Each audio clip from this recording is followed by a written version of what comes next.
1800년대엔 유럽도, 1900년대엔 미국도, 1950년대엔 일본도 이머징 마켓이었습니다. 세상은 늘 변하기에 누군가는 변화의 흐름을 읽어야 합니다. 큰 흐름을 읽는 힘, 미래에셋.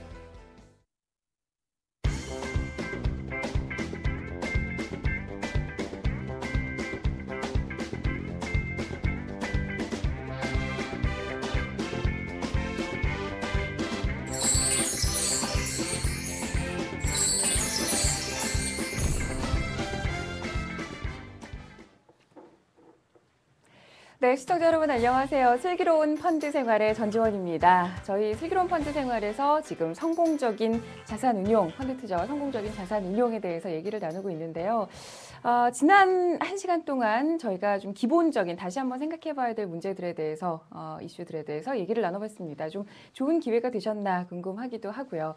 지난 방송에 대해서 여러분들께서 많은 반응을 보여주셨는데 좋은 말씀 잘 들었다 뭐 이런 얘기서부터 많은 반응을 보여주셨습니다. 다시 한번 좀 기본으로 돌아가서 생각해 볼 수 있는 기회가 되지 않았나 싶습니다. 지난 시간에 이어서 오늘도 그런 내용 좀 더 이어보도록 하겠습니다. 같이 말씀 나누실 분 모셔보도록 할게요. 미래에셋 자산운용 마케팅 본부의 진동희 과장 자리 함께 하셨습니다. 안녕하세요, 과장님. 안녕하십니까. 네, 지난 시간에 좀 기본에 대해서 다시 한번 생각해 볼 수 있는 기회가 됐었던 것 같아요. 사실 네. 그런 얘기를 나눠보지 않으면 매번 뭐 수익률이나 펀드 내 상품이 뭐가 들어가 있지 이런 생각을 하기 바쁘기 때문에 그런 말씀을 이제 이슈를 주제를 주셔서 되게 좋은 기회였던 것 같은데 오늘도 좀 이어주셔야죠. 그렇죠. 네, 일부 생방송이다 보니까 세트가 네, 조금 빠졌네요. 네. 사실 펀드 투자를 하던 일반적으로 투자를 하게 됐을 때 단기적으로 이제 많이 시장을 보게 되지 않습니까? 네. 근데 사실 이런 얘기가 아시는 얘기일 수도 있습니다. 하지만 계속 듣고 또 반복해서 듣다 보면은 사실 우리가 투자를 하는 이유를 정확하게 알고 하는 게 중요하기 때문에 사실 이런 기본적이라고 느껴질 수 있는 얘기들도 사실 들으면 굉장히 좋죠. 네. 그리고 벌써 이제 1월 세 번째 주죠. 이제 새해가 시작되고 벌써 2011년이 이미 이제 시작이 돼서 계속 중에 있는데요. 혹시 연초에 세우신 계획들은 다 지켜지고 있으십니까? 그러게요. 오늘이 18일이죠. 예. 그러니까 이제 작심 3일을 6번째 했으면 지금까지 이어가시는 분들이 계시지 않을까요? 예. 저는 뭐 연초 계획은 망각의 동물인 것 같습니다. 네, 열심히 해야죠. 말씀대로 사람은 망각의 동물이라고 합니다. 그래서 이 망각은 사실 사람이 살아가는데 이 망각하는 것도 필수 요소라고 할 수가 있습니다. 네. 왜냐하면 뭐 좋은 기억이야 오래 나오면 좋지만 나쁜 기억도 계속 그걸 기억할 수밖에 없다면 사람이 당연히 고통스럽죠. 행복해질 수가 없겠죠. 그래서 그 나쁜 일들을 한번 겪고 또 잊어버리지 못한다면 당연히 좋지가 않으니까요. 잊어버리고 또 새로 시작하고 또 다시 또 마음가짐을 다시 하고 또 이런 게 계속 돼야지 또 사람이 또 행복해질 수가 있겠죠. 네. 그래서 꼭 뭐 망각하고 잊어버리는 것만이 꼭 나쁜 거는 꼭 아닌 것 같습니다. 근데 사실 이런 망각이라는 게 이런 좋은 점도 있긴 하지만 또 이 계속 사람이 망각을 하기 때문에 또 일깨워지고 또 반복을 하고 또 복습을 하고 또 이런 게 필요하게 되겠죠. 네, 그래서 망각만 하면 안 되겠죠. 예, 그래서 저번 시간에 이어서 이제 계속 펀드 투자에 대해서 이제 얘기를 하고 있는데요. 연초에 세우신 계획을 지키지 못하고 하는 것처럼 제가 저번 시간에 한 얘기도 다 기본적인 얘기일 수도 있고 오늘도 마찬가지일 수도 있습니다. 하지만 계속 이렇게 지키지 못하는 거에 대해서 자꾸 알고 또 반복해 나가서 결국엔 지켜지게 된다면은 당연히 되게 좋아지겠죠. 네. 예. 그래서 이 매년 새로운 계획을 매년 새롭게 세우나 봐요. 그렇습니다. 사실 매년 새로운 걸 계획을 세운다는 것도 자체도 사실 사람으로서는 행복한 일이고요. 모두 다 사람이기에 다 지키면 물론 좋지만 네. 또 다 지킬 수 없어도 그 중에 몇 가지를 또 지키고 그게 계속 매년 반복이 되면은 사람은 이제 계속 발전할 수가 있겠죠. 자, 지난 시간부터 이제 이 시간을 통해서 성공적인 자산 운용을 주제로 이제 말씀을 드리고 있는데 오늘의 두 번째 시간입니다. 그래서 제가 지난 시간에 강조해드렸던 부분을 이제 정리를 해드리면은 네. 이제 투자는 선택이 아닌 이제 필수인 시대가 돼서 이제 차라리 무엇을 선택을 해서 무엇에 투자해야 되냐를 고민하는 시대가 온 상태고요. 그리고 이런 투자에 성공하기 위해서는 단기적인 관점보다는 항상 장기적인 그런 관점에서 봐야 한다는 것. 그리고 생애 설계, 자신의 라이프 사이클에 맞게 자산 운용과 자산 관리가 이루어져야 된다고 이제 말씀을 드렸습니다. 그리고 네. 가장 중요한 것은 자기 자신에 대한 투자가 가장 중요하다고 제가 말씀을 드렸었죠. 이걸 꼭 기억해 주셨으면 좋겠습니다. 네. 예. 그리고 저는 또 기억에 남는 게 가장 중요한 것 중에 하나가 가장 그 뭐랄까요? 기본적인 수입, 네. 월급. 그렇습니다. 네, 예. 월급. 아주 예. 와닿던 얘기였는데. 예. 네, 어쨌든 이제 자신이 가장 큰 자산이라는 거를 알고 이 본인에게 잘 맞는 자산 증식을 계획을 세워야 된다 이런 말씀도 주셨잖아요. 예. 네. 그 노후에 대비해서 자신에게 맞는 생애 설계와 자산 운용 설계를 하려고 할 때 근데 가장 먼저 선행되어야 할 것은 자신의 재산 상태를 먼저 파악해 보는 일거라고 제가 말씀을 드렸었습니다. 네. 그래서 그 말씀드린 대로 자기 집에 그런 손익계산서 형태가 아닌 대차대조표를 만들어 보는 것이죠. 그 기억나십니까? 제가 손익계산서랑 대차대조표 말씀을 드린 거 기억 안 네. 나시면 이것도 한번 잠깐 이렇게 들러서 저번 시간 거 보시면 좋을 것 같고요. 이렇게 1년에 2번 정도 자기 집의 그 재산 상태를 파악을 해보면은 거기에서 여러 가지 아이디어를 얻을 수도 있고 또 새로운 생각을 가질 수가 있습니다. 뭐 차입금이 많은 사람은 뭐 이런 것 때문에 빨리 돈을 갚아야겠다 아니면 돈을 더 절약해야겠다 뭐 이런 생각을 하게 될 것이고요. 또한 자산이 또 어느 한 곳에 편중되어 있는 사람은 아 조금 더 분산을 해야 되겠구나 뭐 이런 생각을 할 수가 있겠죠. 근데 제가 말씀을 드렸지만 우리나라 그 가계자산 같은 경우는 자산 구조 자체가 과다한 차입금으로 인해서 좀 위험한 자산 구조를 가지고 있거나 아니면 부동산의 그 편중된 자산 구조를 많이 가지고 있다고 말씀을 드렸었습니다. 네. 잠깐 화면을 보시면은 이제 그 우리나라는 보시는 바와 같이 약 77%가 이제 그 3분의 2 이상의 자산이 부동산에 집중되어 있다고 이제 말씀을 드렸었습니다. 그래서 이는 뭐 부동산 값은 기다리고 있으면 언젠가는 오른다는 부동산 불패 신화에 젖어 있기 때문일 텐데요. 그 요즘 집값의 하락세에서 느끼시겠지만 그 지금까지와는 달리 앞으로는 지나치게 그 부동산 불패 신화에 집착할 경우에는 큰 손해를 볼 가능성이 있습니다. 그 선진국에서는 젊은 세대에게 무리하게 돈을 빌려서 내 집을 갖는 위험에 대해서 이제 계몽을 하고 있습니다. 네. 왜냐하면 그 멀쩡한 화이트 칼라가 그 무리하게 돈을 빌려서 내 집을 마련했다가 불황을 당하고 또 직장을 잃어서 또 매월 갚아야 할 할부금의 월급을 갚지 못해가지고 이제 홈리스로 길거리에 내몰리는 사례가 굉장히 많았습니다. 그래서 우리나라의 경우를 한번 생각을 해보시면은 지금 이 시점에도 그런 그 무주택자가 몇 천만 원의 자기 자금이 있다면 또 돈이 좀 있으면 대부분 다 망설이지 않고 이제 돈을 좀 대출을 받아갖고 집을 살 생각을 많이 하지 않습니까? 네, 그렇죠. 예. 근데 사실 우리나라의 지금까지 상황을 한번 종합을 이제 쭉 되돌아보면은 사실 뭐 무리해서 집을 사서 버틸 수 있는 데까지 버텨보는 게 경제적으로 많이 유리한 경우가 많았었습니다. 왜냐하면 뭐 주택 가격 상승률이 어떤 투자 자산보다도 이제 수익이 높았기 때문이죠. 대부분 또 우리나라는 돈을 많이 버신 분들이 또 부동산 투자를 많이 버시지 그렇죠. 않았습니까? 예. 근데 지금까지의 이런 경험이 앞으로도 계속 적용될 수 있을까라는 그런 의문을 한번 가져봐야 될 것 같습니다. 그 주택 보급률은 사실 이미 우리나라 100%를 넘어섰습니다. 그리고 또 이제 많은 건설업체들 최근 건설업체가 불황이긴 하지만 그 지금 많은 건설업체 자체가 임대주택 그런 예 건설을 앞으로 핵심 비즈니스로 생각을 하는 경우가 굉장히 많아졌습니다. 네. 예, 그래서 그런 질 좋은 임대 공급이 계속 또 공급이 되겠죠. 최근에 또 뭐 보금자리 주택도 많이 늘고 있고요. 그렇죠. 네. 예, 그래서 거기다가 또 이제 우리나라 최근 출생률이 그 한 사람 앞에 1.13명이라고 합니다.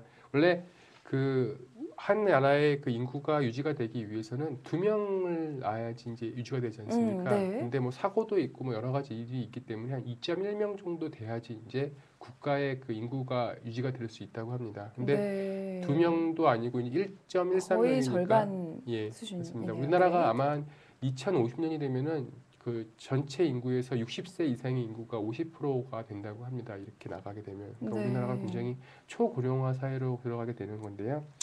어쨌든 뭐 나중에 그 어린 아이들이 이제 결혼을 하게 될 때 이제 뭐 다 외동아들과 외동딸이 되지 않습니까? 1.13명이니까. 네, 그렇죠. 그러면 이제 신랑 신부 모두가 이제 부모로부터 집을 물려받는다는 또 계산이 나오게 되죠. 그래서 이런 게 또 장기 주택 수요가 나중에 늘지 않을 것이라는 그런 이제 그 하나의 사례가 될 수가 있겠죠. 그래서 그 또 이런 통계가 또 나타나게 되면 사실 부동산 가격도 또 이제 사전에 미리 떨어지게 되니까 또 그 전에 또 부동산 가격도 많이 떨어지게 되겠죠. 그래서 그 지금까지 이런 높은 가격 상승률 때문에 그 크게 신경을 쓰지 않았던 그런 주택 보유 리스크는 앞으로는 계속 이제 생각을 더 해봐야 될 문제가 될 수밖에 없는 겁니다. 그래서 세월이 지남에 따라서 주택은 또 낡아지게 되고 또 주위의 환경도 어떻게 될지 모릅니다. 그래서 이것은 또한 자기의 가장 중요한 자산 가치 하락의 위험인 것입니다. 그래서 여기에 뭐 은행 차입금의 차입 리스크가 또 있을 거고요. 또 금리 리스크가 있을 거고 또 금리가 또 오르면 또 더 이자를 많이 지급을 해야 되니까요. 또 직장을 잃게 되었을 때 나타날지도 모르는 그런 차입금에 대한 그 원리금을 갚지 못하는 부담도 있을 수 있고요. 그래서 사실 자가주택 같은 경우는 뭐 대부분의 경우에서 안전성과 수익성과 유동성 쪽에서는 임대주택보다 많이 불리하다고 이제 할 수가 있겠죠. 네. 그래서 그 구입 자금의 상당 부분을 빌려서 지금 내 집 마련을 하라 할 경우에는 내 집 마련 자금 그리고 뭐 차입 상환금, 유지 비용 등을 돌려서 이제 얼마나 수익을 얻을 수 있는지를 한번 계산해 보는 게 필요할 것 같습니다.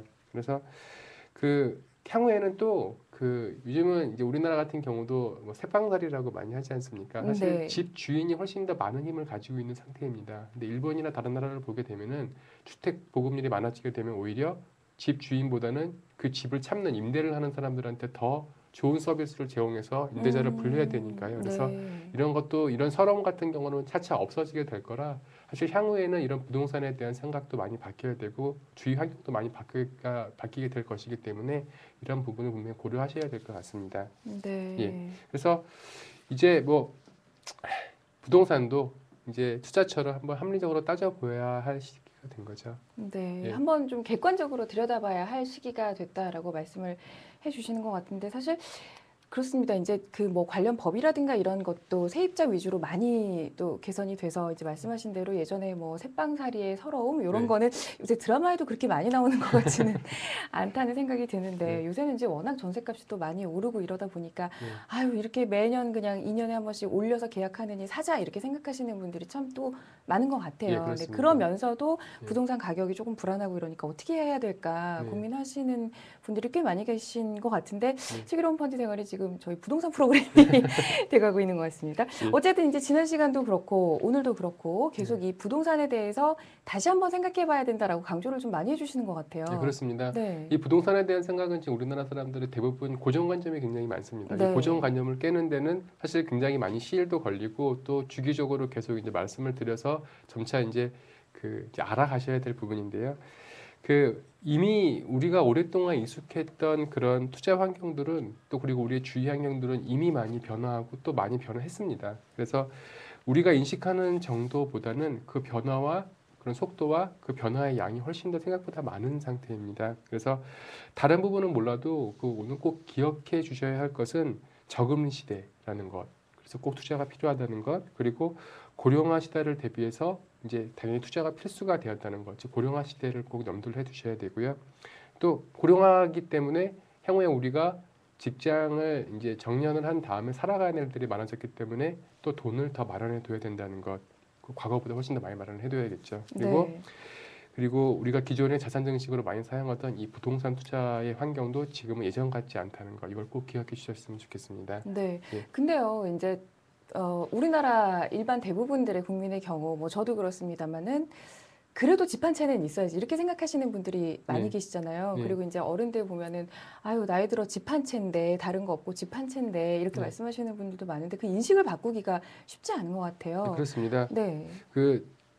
부동산에 대한 생각을 사실 저도 예전하고 다르게 가져가는 게 굉장히 힘듭니다. 뭐 부모님들도 집이 없다 그러면은 굉장히 걱정도 그쵸. 많이 하시고 괜히 예. 좀 효도 못한 것 같고. 예, 스스로도 뭐 집이 없으면은 굉장히 불안하기도 하고 그래서 꼭 집을 사야지라는 생각을 대부분 갖고 계신데요. 근데 이런 거에 대해서는 제가 오히려 하나 더 묻고 싶은 말이 있습니다. 네. 분산 투자는 왜 해야 될까요? 분산 투자요. 네, 네, 부동산 얘기하다 갑자기 분산 투자. 연관이 있습니다. 네, 무슨 말씀을 하시려고 그러실까요? 예. 분산 투자 이제 기본적으로 당연히 뭐 리스크 분산이라든가 한쪽에 몰리는 거를 방지하기 위해서 하는 거겠죠. 예, 사실 다 알고 계실 겁니다. 그래서 모든 투자에는 사실 위험이 따릅니다. 그래서 따라서 위험을 피하고 위험을 줄이는 방법으로 이제 분산 투자를 택하지 네. 않습니까? 근데 사실 미국에는 땅 많은 가난뱅이라는 말이 있습니다. 그래서 부동산을 잔뜩 보유하고 있으면서도 그것을 현금화하지 못해서 실제로 돈이 없는 겁니다. 부동산을 갖고 있는데 현금화가 안 유동성이 좋지 되니까. 않으니까. 그렇습니다. 네. 그래서 그런 사람들을 일컫는 말인데요. 근데 이게 결코 미국만의 이야기가 아니게 된 상태입니다. 우리나라에서도 이제 투기 열풍이 지나가고 나면 얼마든지 일어날 수 있는 일이고요. 그 사실 부동산은 문자 그대로 움직이지 않는 자산이라는 말입니다. 그래서 이 말을 꼭 기억하셔야 되고 사실 노년층 제가 이제 뭐 우리가 나이가 들어서 이제 노년층이 됐을 때 부동산 비율이 아까 77%라고 말씀드리지 않았습니까? 제 네. 자산이 다 부동산입니다. 근데 제가 이제 65세가 돼가지고 이제 돈을 벌어둔 걸 다 쓰고 이제는 부동산을 팔아야 돈을 마련할 수 있는 때가 온 겁니다. 근데 네. 그때 이제 이미 부동산들이 너무 많기 때문에 그게 팔리지 않는다면 미국의 딱 많은 가난뱅이하고 똑같은 그런 사태가 올 수도 있는 겁니다. 그래서 이제 분산 투자 말씀을 드린 건데요.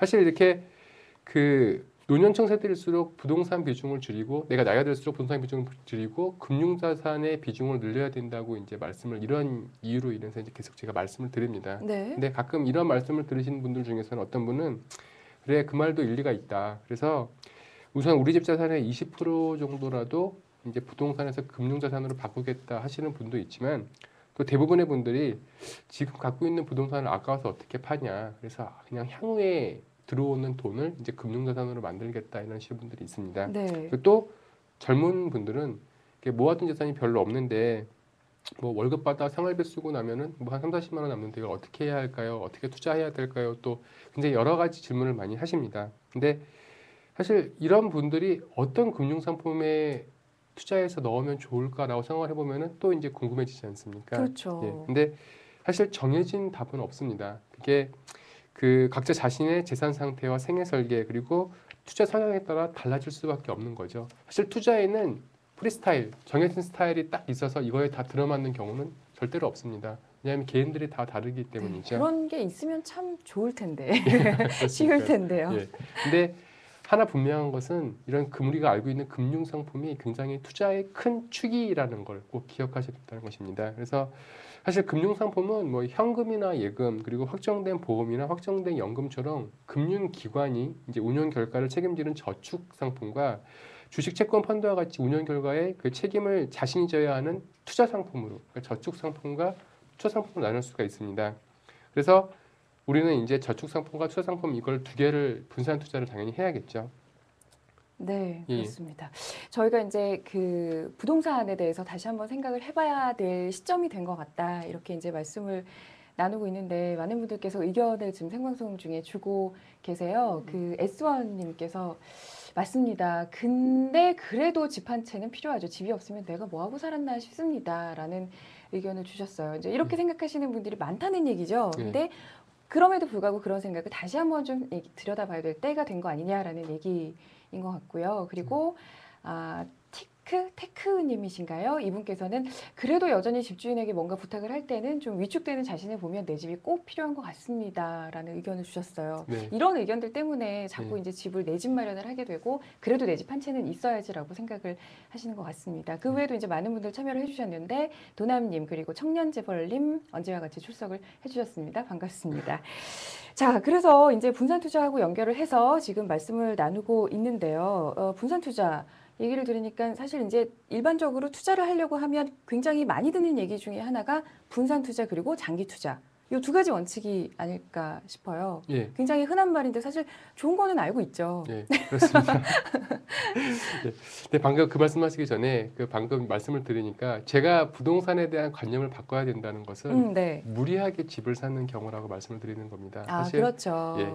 사람이 살아가는데 집이 없고 그러니까 즉 가정이 안정이 되지 있지 않으면 사람은 기본적인 생활을 영위할 수가 없는 겁니다. 네. 저희 부모님들이 항상 여행을 가도 잠자리만은 꼭 정해두고 잠자리만은 편안한 데서 자라고 말씀을 많이 하십니다. 네. 이것도 고정관념일 수도 있지만 사실 사람들이 쉬고 머물러야 의식주에서 자는 것도 굉장히 중요한 거 아닙니까? 그럼요. 그리고 잠이 보약입니다. 그렇습니다. 그리고 사람이 에너지를 충전을 하고 힘든 사회생활을 하시면서 이제 보충하는 곳이 다 집입니다. 그래서 무리가 되게 집을 사는 경우를 제가 말씀을 드리는 거지 무리가 안 되고 돈이 있는데 먼저 당연히 자기 집을 가지고 자기 행복을 먼저 추구를 해야 되는 게 인간이니까요. 집을 갖는 건 당연한 겁니다. 근데 네. 대부분의 경우 자신의 재산 상태에 맞지 않게 무리하게 집을 사서 이제 말씀을 드리는 거죠. 네, 그렇습니다. 그리고 그 분산 투자와 장기 투자 말씀을 드렸는데요. 사실 그 이 두 가지를 그 투자했을 때 이게 생각보다 다 알고 있는 투자 원칙이지만 지켜야 할 걸 알고 계시지만 다 못 지켜서 제가 또 이제 이런 말씀을 드리는 건데요. 사실 이런 게 또 펀드 투자를 하시게 되면 또 많은 부분이 또 풀릴 수가 있습니다. 왜냐하면 네. 그 우리가 원래 그 주식의 하나의 종목에 투자를 하게 되면 위험하지 않습니까? 근데 네, 우리가 그렇죠? 예 그렇습니다. 그래서 뭐 사람 사는 게 똑같습니다. 뭐 어떤 선택을 한다 그러면은 그 한 가지 선택을 위해서 그 관련된 우린 정보를 모아서 그 정보 안에서 그 선택을 하게 되지 않습니까? 근데 우리가 신이 아닌 이상 만약 중요한 정보 하나를 빠뜨리게 되면은 우리가 했던 선택이나 판단에 오류가 일어날 수가 있겠죠. 네. 근데 이 빠졌던 정보, 그러니까 이러한 가능성을 가장 줄이기 위해서 사실 펀드 투자를 한다고 할 수가 있습니다. 왜냐하면 그 펀드 투자라는 게 주식에 투자하는 거라고 만약 주식형 펀드면 주식에 투자하는 거라고 했을 때 그게 시장의 움직임이었으니까. 근데 시장의 움직임은 우리가 기업의 펀더멘탈대로 움직이는 게 아니라 대부분의 경우에서는 당연히 이제 자금의 이동과 또 정보의 이동 때문에 많이 생기게 되죠. 그래서 그런 중요한 부분을 놓칠 수가 우리가 일상생활을 영위하면서 그 시장만을 바라볼 수가 없으니까요. 네. 그래서 그거를 한 1, 2% 정도 수수료를 주고 전문가한테 맡기는 게 되겠죠. 그래서 네. 사실 펀드에 투자하면 굉장히 여러 가지 좋은 이유가 있습니다. 이 화면을 잠깐 보시면은 이게 이제 펀드 투자의 장점이라고 할 수가 있는데요. 그 제일 좋은 장점은 말씀드린 바와 같이 금융 전문 투자 전문가가 대신 투자를 해준다는 겁니다. 그래서 사실 미래를 알 수 없는 시장에서 개인 혼자 뭐 경제 관련 데이터를 분석을 하고 수집을 하고 또 뭐 기업에 미치는 영향과 뭐 주식 시장의 변화를 예측해서 뭐 기업 가치를 평가해서 이제 주식을 투자하는 건 거의 불가능하지 않습니까? 네. 그 시간과 노력의 소비는 물론 스트레스도 굉장하겠죠. 그렇죠. 근데 펀드에 투자하면 이러한 문제점이 다 해결될 수가 있겠죠. 뭐 펀드 매니저 애널리스트나 이런 전문가들이 다 대신 고민을 해주니까요. 그리고 펀드 투자의 또 하나의 가장 큰 장점이라고 할 수 있는 거는 소액으로 분산 투자를 하여 위험을 최소화할 수 있다는 겁니다. 왜냐하면 주식을 투자할 때는 한두 개의 종목보다는 5개, 6개의 종목에 투자하는 게 좋고요. 또 5개, 6개보다는 30개, 40개의 종목에 투자하는 게 훨씬 더 위험을 줄일 수 있는 방법이 되겠죠. 네. 근데 만약에 그 분산 투자를 하고 싶어서 우리가 뭐 우량주라고 불리는 삼성전자와 뭐 포스코와 현대차 세 개만 사려고 해도 지금은 현재 시세로 한 160만 원 정도가 필요합니다. 그렇지 않습니까? 근데 만약 투자할 때 30만 원밖에 없다. 그러면 이 종목들을 사고 싶어도 돈이 모자라니까 살 수가 없죠. 지금 한 20만 원 정도 왔다 갔다 하는 현대차만 겨우 하나 사고 10만 원은 뭐 투자할 수도 없을 수밖에 네. 없겠죠. 예, 근데 그래서 이렇게 투자 자금이 적으면 당연히 분산 투자는 생각도 못하고 원하는 주식을 살 수도 없습니다. 근데 펀드를 이용하면은 단돈 10,000원이라도 있어도 그걸 펀드에 투자하게 그렇죠. 되면 네. 분산 투자가 가능하게 되는 거죠. 왜냐하면 다수의 투자자로 돈을 모으기 때문에 펀드가 다 아무리 작아도 10억, 100억은 하지 않습니까? 그 돈으로는 다 이 주식들을 다 살 수 있으니까 그걸 분산 투자를 할 수 있게 되는 거죠. 그래서 펀드 투자 같은 경우는 이런 그러니까 개인이 혼자 투자하는 데에서는 경험할 수 없는 굉장히 안정적이고 또 효율적인 분산 투자를 쉽게 누릴 수 있는 효과를 가질 수 있는 겁니다. 그래서 이런 방금 말씀드린 이런 장점만으로 펀드에 투자할 가치는 충분하게 있겠죠. 네, 예. 여러 가지 장점은 참 언제 들어도 맞는 네. 말인 것 같습니다.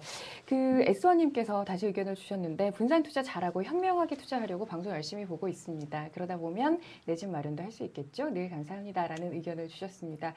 네, 방송 항상 함께해 주셔서 감사드리고요. 이런 저희 또 시청자분들께서 계시기 때문에 항상 또 과장님께서 분산 투자, 장기 투자 이렇게 강조를 하시는 거잖아요. 꼭 지켜주셨으면 좋겠습니다.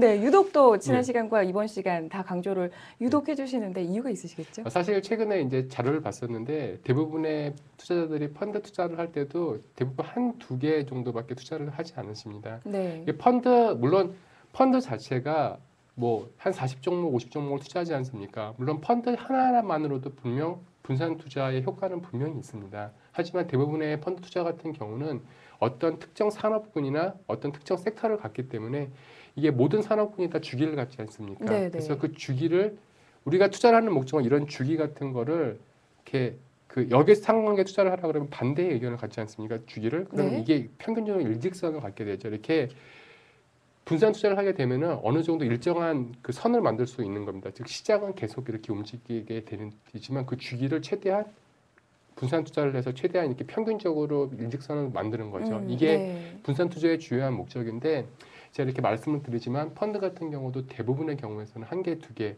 그 지금은 또 오히려 이제 다른 쪽으로 투자를 많이 하고 계시죠. 뭐 랩이나 이런 상품을 많이 가고 계신데 이렇게 개별 물론 고위험 고수익, 저위험 저수익입니다. 그렇다고 할 수는 있지만 장기적으로 우리가 단기적으로 투자를 하는 게 아니라 내가 나중에 20, 30년 후에 먹고 살 거라고 생각을 하시고 저축을 대신 투자를 한다고 생각을 하면은 안정적으로 운용을 당연히 해야겠죠. 네. 이 부분도 제가 나중에 말씀을 드릴 테지만은 사실 이렇게 안정적으로 투자를 내가 만약 지금 돈이 한 앞으로 이제 1억밖에 내가 가지고 생활할 수밖에 없다. 그러면 이 돈을 뭐 하루 이틀에 이렇게 도박을 하듯이 그 위험을 투자를 할 수 있겠습니까? 네, 공격적으로 운영하기는 어렵겠죠. 어렵겠죠. 똑같이 이런 방식으로 소중하게 내 돈 한 10만 원이나 소중한 생활을 하신다면 이렇게 단기적으로 투자할 수가 없는 겁니다. 물론 뭐 돈이 조금 남아서 그걸로 이제 혹시라도 하는 마음이 당연히 인간이기에 네. 할 수는 있겠지만 사실 그렇게 돈을 이렇게 안정적으로 생각을 하셔야지 그렇게 할 수가 없는 상태죠. 그래서 제가 이렇게 말씀을 드리게 되는 것도 펀드 투자 자체도 한두 개가 아니라 대여섯 개의 펀드에 서로 상관관계가 없는 것들에 투자를 하시면 훨씬 더 좋기 때문에 제가 말씀을 드리는 겁니다. 네. 예. 그런데요, 과장님, 지금 이제 시간이 거의 마무리될 때가 돼 가는데 네. 그 마지막으로 저는 참 평소에도 그런 궁금증을 저도 갖고 있고 많은 분들이 이 궁금해하시는 부분이 장기 투자라는 부분인 것 같아요. 네. 분산 투자는 사실 펀드를 여러 개 갖고, 그러니까 펀드를 투자하는 것만으로도 어느 정도 분산 투자가 되고 말씀하신 것처럼 그리고 펀드 상품을 또 여러 가지 섹터별로 갖고 있으면 이제 분산 투자는 어느 정도 하고 있다 이렇게 얘기를 할 수가 있는데요. 네. 사실 장기 투자라는 거 어떻게 보면 굉장히 막연한 얘기잖아요. 네. 어느 시점에 들어가서 언제 나오느냐에 따라서 그게 굉장히 이제 수익률 편차도 있을 수도 있고 뭐 또는 장기 투자가 3년이냐 5년이냐 아니면 10년이냐 뭐 이렇게 이제 물어보시는 분들도 많이 계세요. 예. 장기 투자에 대한 개념 어떻게 가져가야 될까요? 사실 단기 투자라고 하면은 대부분 그 전문가들도 그렇고 뭐 3년 이상 보유해라 이런 식으로 이제 연수로 말을 많이 합니다. 네네. 근데 사실 그런 답은 없습니다. 왜냐하면 맨 처음에 그 투자를 하게 되는 것도 옛날에 우리가 2000년대 이전에는 뭐 이자율이 은행 이자율이 거의 14% 15% 됐었죠. 네. 그때 따로 투자가 필요하지 않았지만 지금은 저금리이기 때문에 은행에 넣어두면 마이너스이기 때문에 투자가 필요한 거 아닙니까? 네. 근데 가장 좋은 투자는 사실 그 14, 15% 나오는 저축이 가장 좋은 거죠. 원금 보장되죠. 14, 15% 인플레이션보다 훨씬 이익이 높죠. 그렇죠. 근데 이걸 만들기 위해서 사실 이게 안 되기 때문에 이 저축을 대체하기 위해서 나온 상품이 이 금융상품입니다. 그래서 장기라고 하는 거는 사실 저축을 대체하는 상품이기 때문에 평생 계속 하셔야 된다고 생각하시면 됩니다. 그래서 사실 해답 같은 경우는 투자자의 상황과 그 나중에 그 재산 상태나 이런 것들에 따라서 얼마든지 당연히 정해진 답이 없는 거죠. 변할 수가 있기 때문에요. 근데 이해하셔야 할 것은 의외로 투자자들에게 장기 투자란 어느 종목을 오랫동안 보유하는 것이라고 굉장히 많이 오해를 많이 하십니다. 네. 근데 물론 그 미국의 워런 버핏을 비롯해서 그 유명한 해외 펀드 매니저들이 이제 유명하다고 생각하는 기업을 10년, 30년 이렇게 보유하고 있어서 이익을 내지 않습니까? 그런 게 좋을 수도 있습니다. 근데 장기 투자라는 말이 그래서 막 사람들이 이제 오래 보유하는 것 자체로 이제 생각하시는 분들이 많은데 현실에서는 그럴 수가 없습니다. 장기 투자는 그 리스크를 줄이기는 방법이기도 하지만 그 본 뜻을 오해하면 오히려 이제 손해를 볼 수가 있습니다. 왜냐하면 뭐 투자 시점에서 이제 뭐 장래가 유망해서 그리고 그 주식과도 저평가되어 있다고 투자를 했다고 하더라도 그게 한 2, 3년 후에 투자를 했을 때 기업이 갑자기 좀 안 좋아지거나 어떤 뭐 IT 변혁으로 인해서 이 기업이 몰락할 수도 있지 않습니까? 네. 이때는 당연히 바꿔줘야 되는 겁니다. 그래서 장기 투자의 개념을 생각을 하실 때 어떤 종목을 오래 갖고 있는 게 아니라 계속 투자해 나가는 의미로 이제 이해를 하시면 될 것 같습니다. 항상 그러니까 이제 그 왜 그런 얘기 있잖아요. 학교 다닐 때도 네. 뭐 놀더라도 이제 도서관 주변에서 놀아라 이런 얘기가 예. 생각이 나는데 어쨌든 이제 투자를 항상 염두에 두고 그 투자 안에서 이제 그 움직여라 이런 말씀이신 것 예. 같아요. 간단히 말씀드리면 시장에 계속 머무르는 게 이제 투자를 네. 계속 해 나가는 게 중요하다는 말이 이제 장기 투자라 할 수가 있겠죠. 네, 그렇습니다. 네. 아주 오늘 좋은 얘기, 그러니까 근본을 다시 한번 좀 생각해 볼 수 있는 얘기에 대해서 말씀을 해 주셨습니다. 자, 이제 슬기로운 펀드 생활 쪽지 시험 시간이 됐습니다. 많은 분들께서 기다리고 계신데요. 먼저 지난번에 퀴즈 그리고 정답 발표를 해 주셔야죠. 지난주 문제는 현재 투자가 선택이 아닌 필수가 된 직접적인 이유가 아닌 것은 이 문제였었는데요. 네, 예. 정답이 뭐였을까요? 4번의 이머징 마켓의 발전이죠. 네, 4번 이머징 마켓의 발전. 물론 이제 이머징 마켓이 발전하면서 새로운 투자 시장 그리고 투자 수단이 생기긴 있긴 합니다만 이제 현재 투자가 선택이 아닌 필수가 된 이유가 아닌 것은이 문제였습니다. 네. 그래서 정답은 4번이 되겠습니다. 많은 분들 맞춰주셨는데요. 그분 중에서 많은 정답 맞춰주신 분들 중에서 저희가 3분을 추첨했습니다. 앨리스, 요술쟁이, 성채마미라는 닉네임 사용하시는 3분께 저희들이 경제 관련 도서를 상품으로 보내드리도록 하겠습니다. 상품 수령하시는 방법은 저희 슬기로운 펀드생활 게시판을 참고해 주시면 되겠습니다. 자, 이번 주 문제 어떤 문제일까요? 네. 오늘 문제는 펀드 투자의 장점이 아닌 것은 또 객관식으로 제가 문제를 준비를 했습니다. 네. 이번 주도 객관식이 되겠습니다. 네, 그래서 1번 금융 투자 전문가가 투자를 대신해 준다. 2번 글로벌 경제 지표 동향 등 시장 관련 모든 정보를 대신 분석해 준다. 3번 투자 정보를 얻기 위한 시간과 노력이 필요하지 않아 생업에 종사할 수 있다. 4번 분산 투자 효과를 누리기 위해서는 다소 많은 금액이 필요하다. 네, 이번에 일단 문장은 길지만 그렇게 어려운 문제는 아닌 것 같습니다. 제가 다시 한번 빠르게 읽어드릴게요. 펀드 투자의 장점이 아닌 것은이 되겠습니다. 지난주에 이어서 이번에도 아닌 것은이 되겠습니다. 1번, 금융투자 전문가가 투자를 대신해준다. 2번, 글로벌 경제지표 동향 등 시장 관련 모든 정보를 대신 분석해준다. 3번, 투자 정보를 얻기 위한 시간과 노력이 필요하지 않아서 생업에 마음 놓고 종사할 수 있다. 4번, 분산 투자의 효과를 누리기 위해서는 다소 많은 금액이 필요하다. 보기가 되겠습니다. 제 뒤에 있는 요 지금 어디서 많이 보던 텍스트가 나오고 있는데 앞으로 조금만 돌려보시면 네, 금방 보실 수 있으실 것 같습니다. 자, 슬기로운 펀드 생활 이제 여기서 마무리를 해야 되겠습니다. 9시가 또 어느새 넘어갔네요. 좋은 말씀 주신 진 과장님과는 여기서 인사드리도록 하겠습니다. 오늘 말씀 고맙습니다. 감사합니다. 네, 슬기로운 펀드 생활 이제 마무리를 하도록 하겠습니다. 오늘도 많은 분들이 함께 해주셨는데요. 진심으로 감사하다는 말씀드리고요. 다음 주에도 함께 해주시기 바랍니다. 일주일 동안 잘 지내시고요. 저는 다음 주 화요일 오전 8시 30분에 다시 찾아뵙도록 하겠습니다. 시청해주신 여러분 고맙습니다.